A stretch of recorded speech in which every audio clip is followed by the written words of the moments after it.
देखो, एक बात आपको हमेशा ध्यान में रखनी है कि जैसा प्यार स्टार्टिंग में होता है वो बिल्कुल लाइफ टाइम तक नहीं बना रहता। चाहे आप लव मैरिज करो चाहे अरेंज मैरिज करो, जो स्टार्टिंग में जो प्यार होता है वो पीक लेवल का होता है। धीरे धीरे वो प्यार है जो कम होता जाता है। तो आपको ये चीज़ ऑलवेज ध्यान रखनी है। देखो, लव मैरिज में क्या होता है, लव मैरिज में स्टार्ट में बहुत गहरा वाला प्यार होता है, क्योंकि उस टाइम केवल प्यार होता है। ठीक है, केवल प्यार हो रहा है, प्यार की बातें चल रही हैं, केवल एक दूसरे के अंदर खोने का काम चल रहा है। क्योंकि उस टाइम हमारे ऊपर कोई भी किसी तरीके की कोई रेस्पॉन्सिबिलिटी नहीं होती, और काम सेकंड प्रायोरिटी पर होता है। पहली प्रायोरिटी पर हम प्यार को रखते हैं, अपनी जान सोना बाबू टोना को रखते हैं। जब लव मैरिज होती है उसके बाद में हमारे साथ बहुत सारी रेस्पॉन्सिबिलिटी जुड़ जाती हैं, फैमिली रेस्पॉन्सिबिलिटी जुड़ जाती हैं, खुद की बहुत सारी रेस्पॉन्सिबिलिटी जुड़ जाती हैं। और जो वो पहले प्यार वाला माइंड था वो थोड़ा थोड़ा उन रेस्पॉन्सिबिलिटियों पर डाइवर्ट होना शुरू हो जाता है। जैसे जैसे यहाँ पर रेस्पॉन्सिबिलिटियों पर आपका माइंड डाइवर्ट होगा उस साइड प्यार थोड़ा थोड़ा कम होता जाएगा। फिर इन्हीं बातों को लेकर झगड़ा होना लग जाएगा कि यार तुम तो पहले मेरे से बहुत प्यार करते थे, आजकल तुम बदल गए, तुम्हारा किसी के साथ चक्कर चल रहा है, ऐसी बातें होंगी। ठीक है, तो ये बात आपको ऑलवेज ध्यान रखना है, चाहे आप लव मैरिज करो चाहे अरेंज मैरिज करो। स्पेशली लव मैरिज वाले को ये बात ध्यान रखनी है कि जो प्यार आपका स्टार्टिंग में था वो बिल्कुल आज तक नहीं बनेगा, वो थोड़ा थोड़ा कम होता जाएगा, क्योंकि आपके साथ रेस्पॉन्सिबिलिटी जुड़ती जाएंगी। बात की जाए अरेंज मैरिज में, अरेंज मैरिज में जिस दिन सगाई होती है उसी दिन के साथ रेस्पॉन्सिबिलिटी जुड़ जाती है। ठीक है, तो अरेंज मैरिज में जो आपका पार्टनर है वो प्यार को सेकंड प्रायोरिटी देगा, आपके वर्क को, आपको आपका जो प्रोफेशन है उसको फर्स्ट प्रायोरिटी देगा। ठीक है, तो वहां पर बहुत इस तरीके का प्यार नहीं बन पाता कि प्यार के चक्कर में सब कुछ छोड़ दिया। लव मैरिज में स्टार्टिंग में जब लव होता है तब यही सीन होता है कि प्यार के चक्कर में सब कुछ छोड़ देते हैं, पढ़ाई छोड़ देते हैं, खाना छोड़ देते हैं, पीना छोड़ देते हैं। लेकिन अरेंज मैरिज में जब एंगेजमेंट होती है उसके बाद जब स्टार्टिंग में बातें होती है तब ऐसा सीन नहीं होता। आपका लाइफ पार्टनर ही कह देगा कि यार ठीक है, अब इतनी बातें बहुत हैं, अब आप अपना काम करो, वरना बाद में दिक्कत आएगी, बाद में हमारे पास ऐसी सिचुएशन खराब हो जाएंगी, वो हो जाएंगी। तो इस तरीके का आपको ध्यान में रखना है। ठीक है, तो जो स्टार्टिंग में प्यार होता है वो बिल्कुल आज तक बना नहीं रहता। जय हिंद प्यारे साथियों, आज का हमारा एक बहुत ही चर्चित टॉपिक है कि लव मैरिज करनी चाहिए या अरेंज मैरिज करनी चाहिए, लव मैरिज अच्छी रहती है या अरेंज मैरिज अच्छी होती है। इसको लेकर हर किसी के मन में एक डाउट चलता रहता है कि हमें लव मैरिज करनी चाहिए या अरेंज मैरिज करनी चाहिए। देखो, गलत कोई सी नहीं है, ना तो लव मैरिज खराब है और ना ही अरेंज मैरिज खराब है। लव मैरिज भी चलती हैं, अरेंज मैरिज भी चलती हैं, लव मैरिज भी टूटती हैं और अरेंज मैरिज भी टूटती हैं। ठीक है, तो यहाँ पर इस वीडियो में मैं आपके साथ डिस्कस करूंगा लव मैरिज के फैक्टर और अरेंज मैरिज के फैक्टर। ठीक है, फिर आप खुद उनके कंक्लूजन निकालना कि आखिर होता क्या है। तो सबसे पहले आपको शादी को समझना चाहिए। शादी क्या है? शादी दो दिलों का मेल है।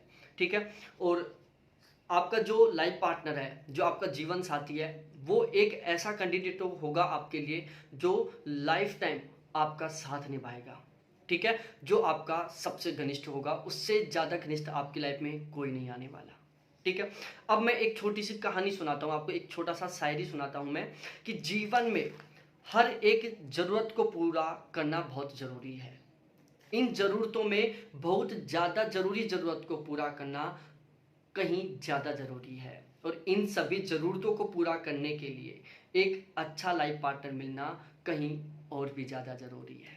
ठीक है, तो अब हम शुरुआत करते हैं यहाँ पर। देखो, एक खुशहाल ज़िंदगी जीने के लिए, एक बहुत ही अच्छा जीवन जीने के लिए लव मैरिज और अरेंज मैरिज ये कोई मायना नहीं रखती। सबसे ज़्यादा मायना रखती हैं कि आप और आपका जो लाइफ पार्टनर है उन दोनों की बाउंडिंग कैसी है, उन दोनों के विचार कैसे हैं।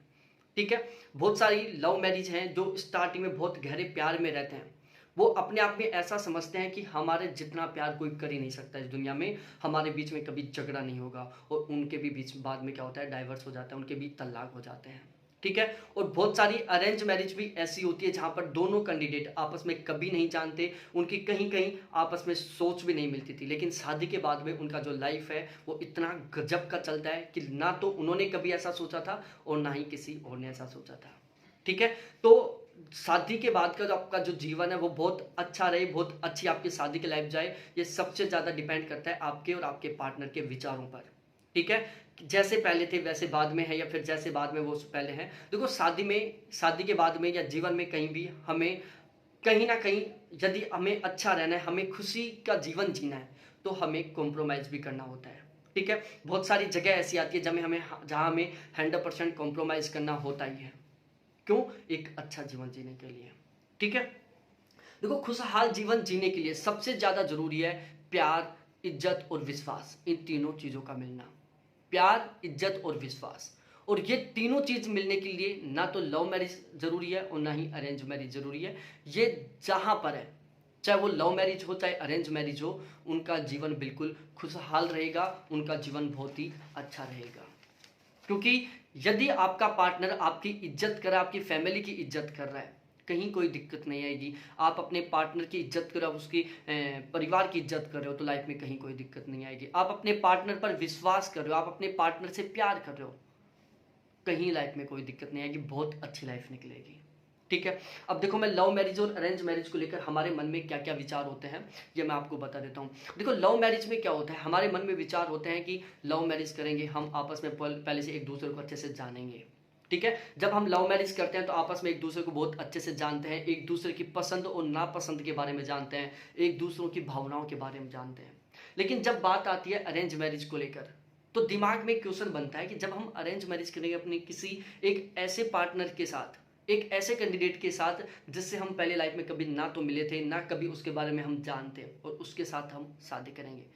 हो सकता है कि हम दोनों की पसंद ना मिले, हो सकता है कि हम दोनों के विचार अलग अलग हो, क्योंकि हम अपनी पसंद नापसंद विचार और भावनाओं के बारे में बिल्कुल नहीं जानते। ये एक मन में डर घुसा होता है कि पता नहीं वो कैसा होगा, वो कैसी होगी।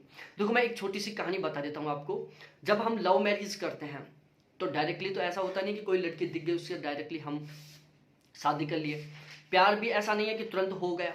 सबसे पहले हम अच्छे दोस्त बनते हैं, उसके बाद में बॉयफ्रेंड गर्लफ्रेंड वाला सीजन होता है, उसके बाद बहुत गहरा वाला प्यार होता है, और उसके बाद में हम डिसीजन लेते हैं कि अब हमें शादी करनी चाहिए। तो स्टार्टिंग में आप जिससे लव मैरिज कर रहे हो उससे जब आप स्टार्टिंग में मिले थे, जिस दिन आप फर्स्ट डे मिले थे, उस दिन आप अनजान थे, आप नहीं समझते थे कि हमारी भावनाएं कैसी होंगी, हमारे विचार कैसे होंगे। लेकिन आप दोनों के बीच में प्यार हो गया, और जहां पर प्यार होता है वहां पर बहुत सारी चीजों को भुला दिया जाता है। जहां पर जो नेगेटिव पॉइंट होती हैं, जो खराब खराब बातें होती हैं, उनको भुला दिया जाता है। ठीक है ना। तो अरेंज मैरिज में बिल्कुल यही सीन है। जिस दिन सगाई होती है और जिस दिन शादी होती है उसके बीच में थोड़ा टाइम होता है, ड्यूरेशन होता है, महीने 2 महीने 4 महीने 5 महीने का। तो उसमें आप अपने पार्टनर से कुछ इस तरीके से बातें करो कि आप दोनों के अंदर बहुत गहरा प्यार आ जाए, आप दोनों के विचार ऑटोमेटिकली मिलने लग जाएंगे, आप दोनों की भावनाएं ऑटोमेटिकली मिलने लग जाएंगी, यदि आप दोनों के बीच में प्यार हो गया तो। और ये बिल्कुल पॉसिबल है, ये प्यार हो सकता है। ठीक है, तो प्यार होने के बाद भी सब कुछ अच्छा लगने लगता है। अब मैं यहाँ पर कुछ पॉइंट्स लिख के लेके आया हूँ, बहुत मैंने रिसर्च किया इस चीज़ के ऊपर, और फिर उसके बेसिस पर मैं यहाँ पर आपके साथ डिस्कस करने वाला हूँ कि लव मैरिज और अरेंज मैरिज में सीन क्या होता है। देखो लव मैरिज में सबसे पहला सीन तो क्या होता है, हमारे मन में ये विचार होता है कि हम एक दूसरे को बहुत अच्छे से जानते हैं, एक दूसरे की पसंद के बारे में पता है, और हम एक दूसरे से भावनाओं को भी समझते हैं। तो हमारा जो लाइफ है वो बहुत अच्छा निकलेगा, हमारी जो लाइफ टाइम बॉन्डिंग है वो बहुत अच्छी रहेगी। वहीं अरेंज मैरिज को लेकर ये हमारे मन में विचार रहता है कि हम आपस में एक दूसरे को ना तो अच्छे से जानते, हमें नहीं पता कि उस सामने वाले की पसंद कैसी है, सामने वाले के विचार कैसे हैं। तो ये एक मन में डर रहता है कि हमारी लाइफ कैसी निकलेगी। ठीक है, जब हम लव मैरिज करते हैं तो हमारा जो लाइफ पार्टनर है उसके हम बैकग्राउंड को बहुत अच्छे से चेक कर लिए होते हैं कि वो कैसी है, उसका फैमिली बैकग्राउंड कैसा है, सारी चीज़ों के बारे में बहुत अच्छे से जान चुके होते हैं। अरेंज मैरिज में हम बहुत अच्छे से नहीं जान चुके होते, क्योंकि अरेंज मैरिज करते हैं तब ऐसा थोड़ी ना होता है कि सगाई हुई उससे पहले 6 महीने तक हम आपस में बात कर रहे थे या फिर हमारे घर वाले बात कर रहे थे, ऐसा नहीं होता। ठीक है, तो थोड़ा सा ये भी होता है। उसके बाद में दूसरा सबसे बड़ा पॉइंट क्या होता है, देखो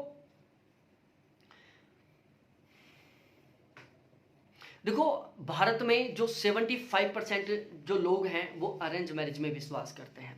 किसमें करते हैं? अरेंज मैरिज में विश्वास करते हैं, क्योंकि अरेंज मैरिज में आप पार्टनर का चयन भावनाओं में आकर नहीं करोगे, आप अच्छे विचारों के साथ और अपनी पर्सनैलिटी, बैकग्राउंड, स्टेटस, इन सभी को देखते हुए करोगे। जब अरेंज मैरिज होती है तो उसमें किसी तरीके का इमोशन नहीं जुड़ा होता है, भावनाओं के साथ अरेंज मैरिज का रिश्ता नहीं बनता। जब अरेंज मैरिज में रिश्ता फिक्स किया जाता है तो उससे पहले चेक किया जाता है कि हमारी जो फैमिली है उनका बैकग्राउंड कैसा है, हमारा जो फैमिली है उनका स्टेटस कैसा है, क्या दोनों की दोनों फैमिलियों का बैकग्राउंड, क्या दोनों की दोनों फैमिलियों का स्टेटस, क्या दोनों की दोनों फैमिलियों का कल्चर बिल्कुल सही समान है या नहीं है। यदि दोनों का कल्चर, बैकग्राउंड, स्टेटस बिल्कुल लगभग बराबर है तो उस स्थिति में शादी करने का डिसीजन लिया जाता है। तो इस वजह से अरेंज मैरिज में ज़्यादा टूटने के चांस कम हो जाते हैं, क्योंकि वहां पर कल्चर भी सेम है, स्टेटस भी सेम है और बैकग्राउंड भी सेम है। वही बात आए लव मैरिज की, तो लव मैरिज में देखो प्यार में डूबे हुए होते हैं, घर वालों को पता नहीं होता कि घर वाले उस लेवल पर बातें करें, केवल हम एक दूसरों की बातों पर ही विश्वास करते हैं। आपका पार्टनर आपकी कही हुई बात पर विश्वास करेगा, आप आपके पार्टनर की कही हुई बातों पर विश्वास करोगे। तो लव मैरिज में हम अपने स्टेटस को, फैमिली स्टेटस को, फैमिली बैकग्राउंड को, फैमिली कल्चर को, इनको हम अच्छे से नहीं समझ पाते। लव मैरिज में हम इनको इग्नोर कर देते हैं, हम केवल ये मानते हैं कि बस हम दोनों आपस में अच्छे से प्यार करते हैं, हम एक दूसरे को चाहते हैं, फैमिली जाए भाड़ में। ठीक है, तो इस वजह से बैकग्राउंड, स्टेटस और कल्चर ये दोनों बिल्कुल बराबर नहीं मिल पाते, जिसकी वजह से लव मैरिज का थोड़ा सा अनसक्सेस होना हो जाता है। उसके बाद में तीसरा सबसे महत्वपूर्ण पॉइंट आता है कि जब हम अरेंज मैरिज करते हैं तो उसमें फैमिली का सपोर्ट पूरा होता है, क्योंकि सारा का सारा काम, हमारा लाइफ पार्टनर ढूंढने का काम फैमिली करती है, सारे के सारे काम फैमिली करती है। फिर शादी भी बहुत ही अच्छे गजब तरीके से होती है, ठीक है ना। उसमें सारी की सारी फैमिली मिली हुई है, दोनों साइड की पूरी फैमिली मिली हुई है, सारे के सारे रीति रिवाजों के साथ काम हो रहा है, बहुत सारे लोग आ रहे हैं, पूरी दुनिया को, आसपास की पूरी दुनिया को पता चल रहा है कि इनकी शादी हो रही है। 50-60 जो भी आपके पास, आपके जो भी मेहमान हैं, आपके जो भी रिलेटिव, उन सभी को पता चल रहा है कि इसकी शादी इसके साथ हो रही है, इतनी तारीख को शादी है, ये प्रोग्राम होंगे, सब आएंगे जाएंगे। तो इस तरीके से उसमें फैमिली का भरपूर सपोर्ट होता है। तो यदि लाइफ में आप दोनों के बीच में किसी तरीके की कोई अनबन होती है तो उसमें आपकी जो फैमिली है ना, वो आपके सपोर्ट में रहेगी, दोनों के सपोर्ट में, और आपकी जोड़ी को टूटने की बजाय जोड़ने का काम करेगी। और वहीं बात की जाए लव मैरिज की, यदि लव मैरिज में दो कंडीशन बनती हैं। पहली कंडीशन तो ये होती है कि हो सकता है कि आप दोनों की फैमिलियां समझ जाएं और राजी हो जाएं कि चलो हम बिल्कुल सही ढंग से शादी कर लेते हैं। ठीक है, आप दोनों की फैमिलियां, दोनों ने अपनी फैमिली को बताया, दोनों की फैमिली मान गई, बिल्कुल उसी रीति रिवाज के साथ एक अरेंज मैरिज की तरह शादी हो गई। तो इस स्थिति में शादी के टूटने के बहुत कम चांस होते हैं, क्योंकि यहाँ पर तो एक बहुत ही सुपर पॉइंट बन गया है कि आप दोनों लवर भी हैं और आपकी एक अरेंज मैरिज की तरह फुल फैमिली सपोर्ट के साथ शादी हो गई। दूसरी कंडीशन बनती है कि आपकी फैमिली नहीं मान रही, दोनों की फैमिली सहमत नहीं है इस शादी के लिए, और आपने अपनी फैमिली के विरोध में शादी कर ली। तो आपने ना तो किसी अदर फैमिली कैंडिडेट को इंक्लूड किया, ना किसी तरीके का कोई रीति रिवाज की, आपने केवल नॉर्मल सी बिल्कुल छोटी से तरीके से शादी कर ली। ठीक है, तो इस स्थिति में किसी को कुछ नहीं पता चला, केवल पता चला है तो वो फिर नेगेटिविटी से पता चला कि यार देख, उसने उसके साथ ऐसे शादी कर ली, ऐसे शादी कर ली, ऐसे शादी कर ली, ये शादी नहीं चल पाएगी, वो नहीं हो पाएगी, ये लॉन्ग टाइम तक नहीं चलेगी। लोग अलग अलग तरीके से आपकी शादी को लेकर विचार बनाएंगे और सारे के सारे नेगेटिव विचार बनाएंगे। तो यदि लाइफ में कभी आपके बीच में थोड़ा झगड़ा हो जाता है, प्यार टूटने लगता है, तो उस स्थिति में आपको कोई जोड़ने का नहीं बल्कि आपको केवल तोड़ने का काम करेंगे। ठीक है, इसके अलावा और भी बहुत सारे